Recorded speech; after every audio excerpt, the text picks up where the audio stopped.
They didn't even wait for the lawyer to speak. She'll get nothing. Dad hated her. That's what my sister Karen said the moment I stepped into the room. No greeting, no eye contact. Just that sharp, cutting sentence, loud enough for everyone to hear. Like she wanted it to echo. I felt the words land in my chest like a punch. My grip on my son Eli's hand tightened. His small fingers curled back around mine, warm and trembling. I forced a smile down at him, thin, shaky, but he knew. He always knew. I hadn't even taken a seat yet, but the message was clear. I wasn't welcome. I wasn't family. I was just a loose end they were here to snip clean. Karen sat at the head of the table, perfectly poised in a gray pantsuit, her dark hair scraped into that tight bun she always wore when she wanted to feel superior. Her lipstick was sharp red, classic Karen, war paint for a battle I didn't know I'd walked into. Then came the voice I dreaded even more. My Uncle Rick, Dad's older brother, let out a dry laugh. He leaned back in his chair, fingers laced behind his head, that smug smirk of his spreading like oil across his face. Even her kid knows she's worthless, Rick muttered, nodding toward Eli like he wasn't even human. Eli lowered his eyes to the floor. My heart cracked a little deeper. Around the room, a few heads nodded. My cousins, old neighbors, family friends I hadn't seen in years, people who'd long since picked sides, and I wasn't on theirs. I swallowed hard. My throat felt like sandpaper. The air was stale with the smell of dust, leather chairs, and whatever overly sweet perfume Karen had bathed in. I could feel my pulse in my ears, loud, hot, humiliating. I led Eli to the farthest chair at the end of the long mahogany table, away from the pack. The chair creaked when I sat. Eli climbed up beside me, his legs swinging above the floor, his hands folded in his lap like he was trying to disappear. Karen turned her head slowly toward me, and when our eyes met, she smiled. But there was no warmth in it, just pity, soaked in poison. "You know this is pointless, right?" my sister Karen said, her voice smooth and cold. "Dad rewrote the will, cut you out completely, said you were dead to him." I didn't respond. I couldn't. My tongue sat heavy in my mouth, useless. I just nodded slightly, like I understood. But inside, why did I even come? I thought, maybe there'd be something, a note, a line, a sign he remembered me, something to make it all make sense. Instead, I was back in the one place I promised myself I'd never return to, surrounded by people who made it clear they had already buried me long before they buried him. And just as I was about to stand to leave, before they started carving up the estate like vultures. The door creaked open. Mr. Connor, my father's lawyer, entered the room, clutching a thick folder beneath his arm. He looked exactly the same, neatly pressed, tired eyes, and a face that gave nothing away. The room fell silent.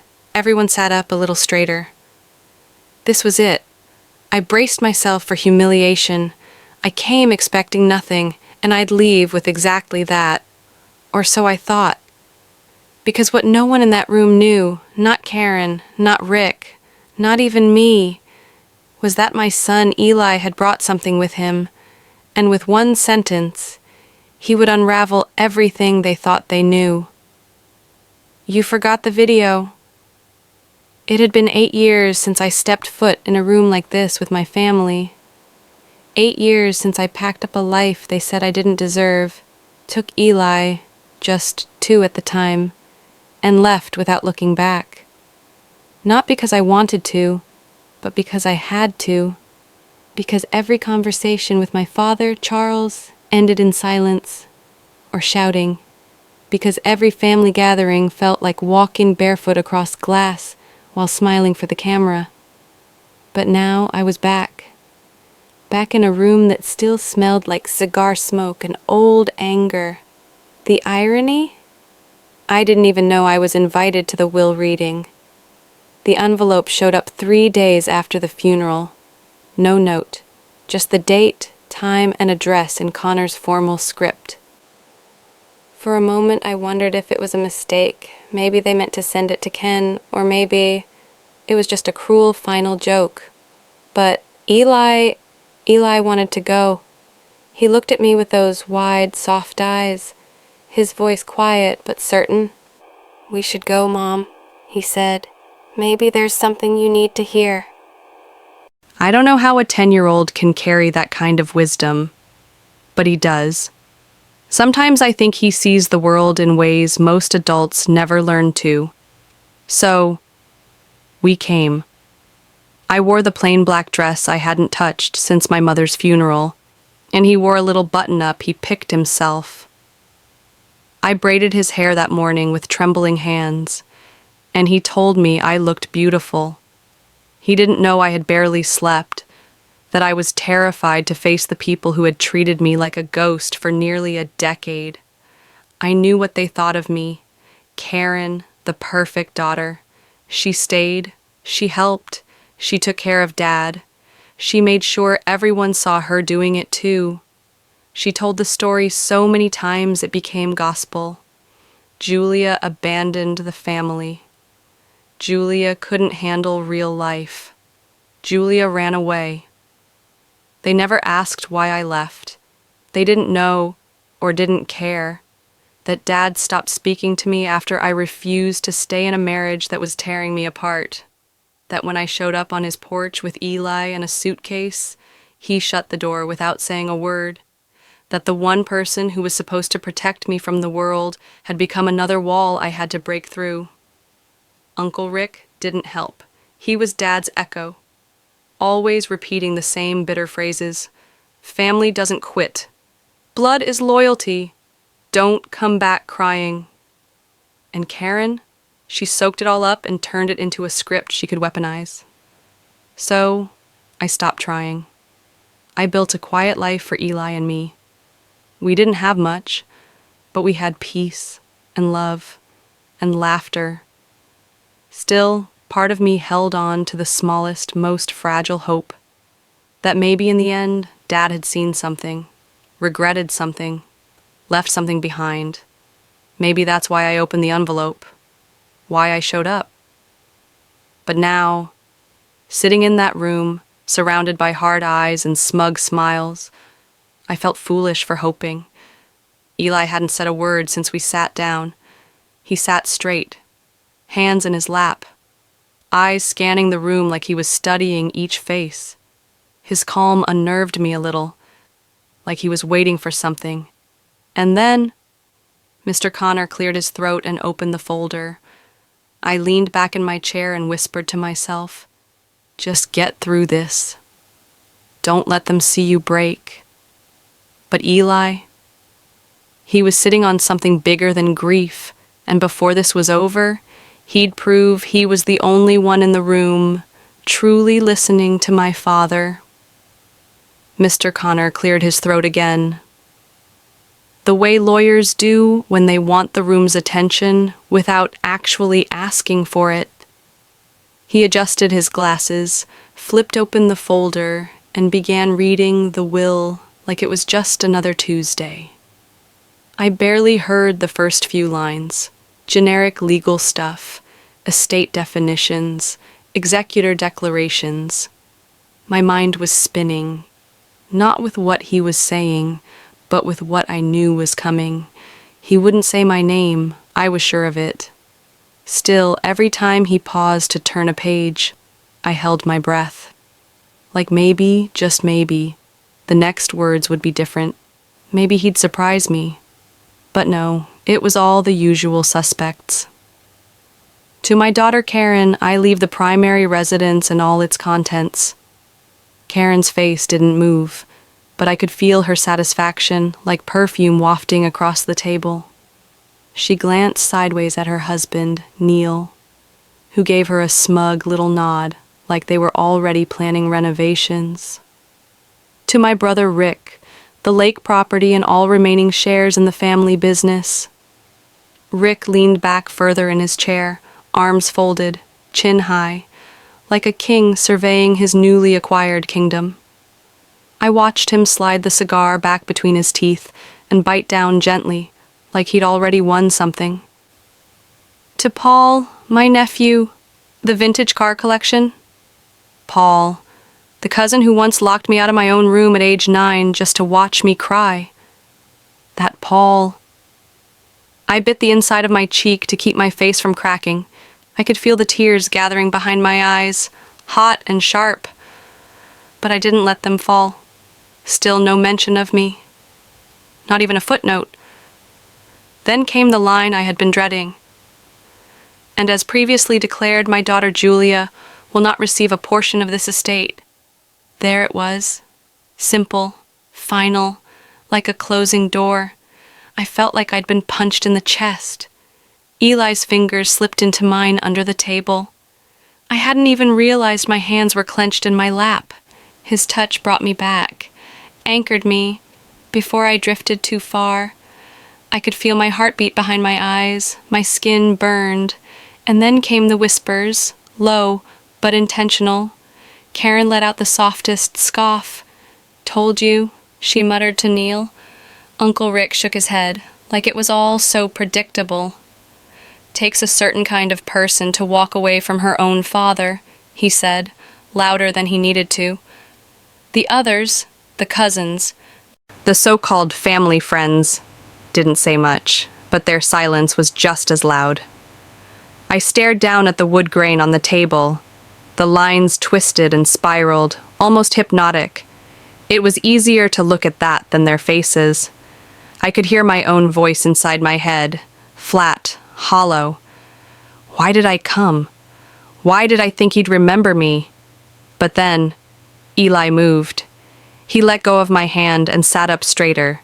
I felt the shift before I saw it. His voice cut through the tension like a tiny blade. Soft, but unshakable. You forgot the video he recorded. The room froze. Karen blinked. Rick turned. Mr. Connor paused, pen still hovering over the page. I turned to Eli, confusion flooding my brain. What video? I asked, barely above a whisper. But Eli wasn't looking at me. He was looking straight ahead, steady, certain. He reached into his backpack and pulled out a small white envelope, slightly crumpled, but sealed tight. My name was on the front, but underneath it, in sharp, unmistakable handwriting, were the words, "For the lawyer, only if it gets ugly." I didn't understand it yet, but Eli did. And suddenly, for the first time all day, I felt the balance in the room shift. I stared at the envelope in my son's hands like it was radioactive. He held it so calmly, like it wasn't the most dangerous object in the room. But my eyes were locked on the handwriting across the front. All caps, sharp, undeniably my father's.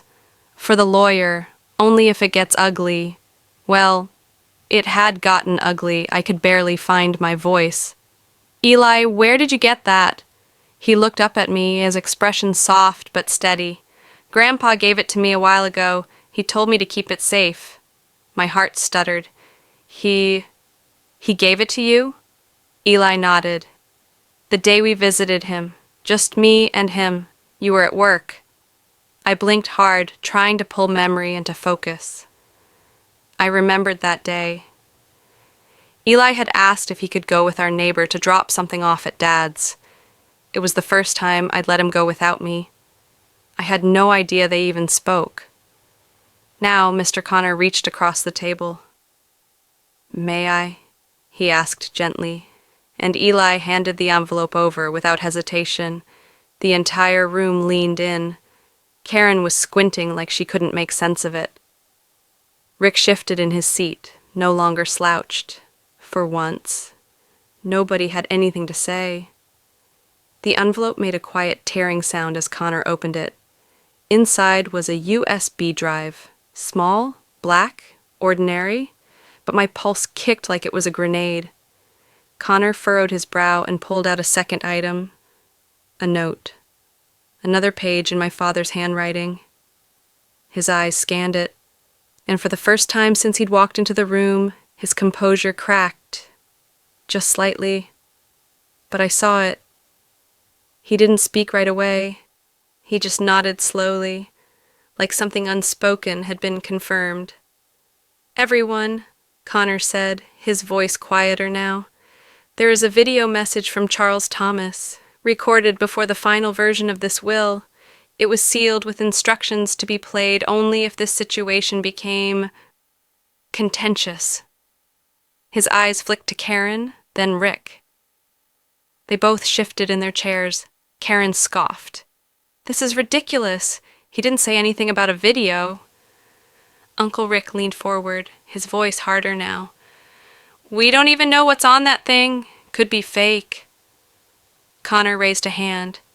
"It's time-stamped, authenticated. I recognize the handwriting and signature. And per his instructions, I'm legally bound to play it." He plugged the USB into a sleek black laptop sitting on the desk beside him. The screen flickered to life, the logo dissolving into a black frame with a single word. Play the air in the room changed. No one spoke. No one moved. I could feel my heartbeat in my fingertips. I gripped the arms of my chair like they might keep me from floating off into some other world. My breathing was shallow, shaky. Why would Dad leave a video? Why Eli?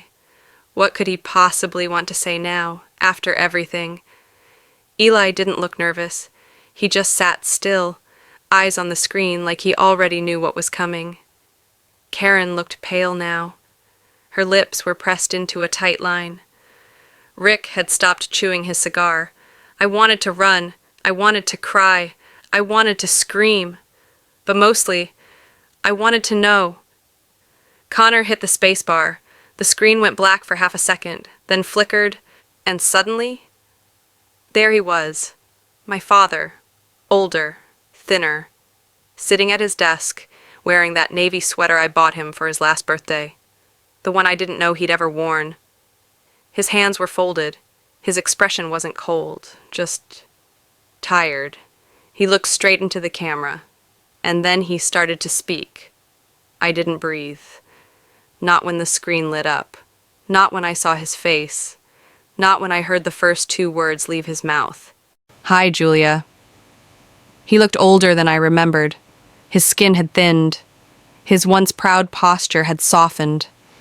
But it was still my father, Charles Thomas, sitting at that worn oak desk with the antique globe behind him, just like when we were kids. Only this time. His expression wasn't stern or distant. It was human. "If you're watching this," he continued, "I'm gone." And I'm guessing things didn't go well at the reading. His hands were clasped in front of him, fingers twitching slightly. A small nervous habit I had too. "I didn't expect peace between you and the family. I know what they think of you. Hell, I know what I said about you." He looked down, swallowed. And I was wrong. My breath caught in my throat. My nails dug into the armrest of my chair. Eli glanced up at me, but I couldn't look away. I believed what Karen told me. I believed Rick. I believed that you left because you didn't care. I didn't ask questions. I didn't listen to you. Not once. You tried, and I shut the door in your face, on you, and Eli. I heard Karen shift in her chair, sharp and uncomfortable. I didn't look at her. I couldn't. Dad's voice cracked, just barely. I thought being strong meant being proud, that if you walked away, it was betrayal. But strength?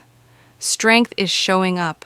It's protecting your child, and you did that. You did what I couldn't. His eyes glistened. My own vision blurred. I met Eli one day when he stopped by, just the two of us. That kid. He didn't say much. But when I asked him about you, he just said, "My mom is the safest place in the world." My hand flew to my mouth. Tears slid free. "I lost you, Julia. I see that now. I lost my daughter because I couldn't stop being right long enough to love you the way you needed. But I won't let my last act be pushing you away again." He cleared his throat, looked straight into the camera, steady. "So I changed the will."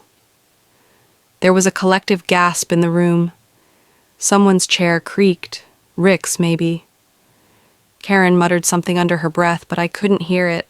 I could barely hear anything except the sound of my father's voice. "I've left the house to you and Eli, the savings, the retirement fund, it's yours, and a college trust for Eli. I know it doesn't fix what I broke, but I want you to have the peace I couldn't give you when I was alive." He paused, then leaned slightly closer to the camera. "And if they're angry, let them be angry. You earned this. You lived through all of it and never stopped being a mother. That's more than I ever managed." A lump formed in my throat, so big I could barely breathe. "I'm proud of you, and I love you, Julia. Always did. I just didn't know how to show it." And then, just before the video faded to black, he added softly, "Take care of my grandson. Tell him, thank you." The screen went dark. No music, no transition, just silence. Pure, still, holy silence. Around me, chairs squeaked. Someone sniffed. But I didn't move.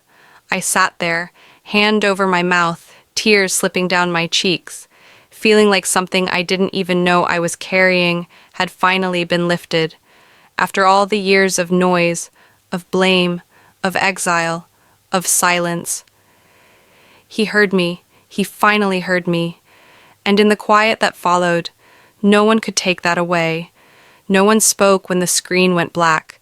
Not Karen, not Rick, not the cousins, not the family friends who once smiled politely while ignoring the weight I carried. Even Mr. Connor sat still, his hand frozen above the mouse, as if stopping the video had also stopped time.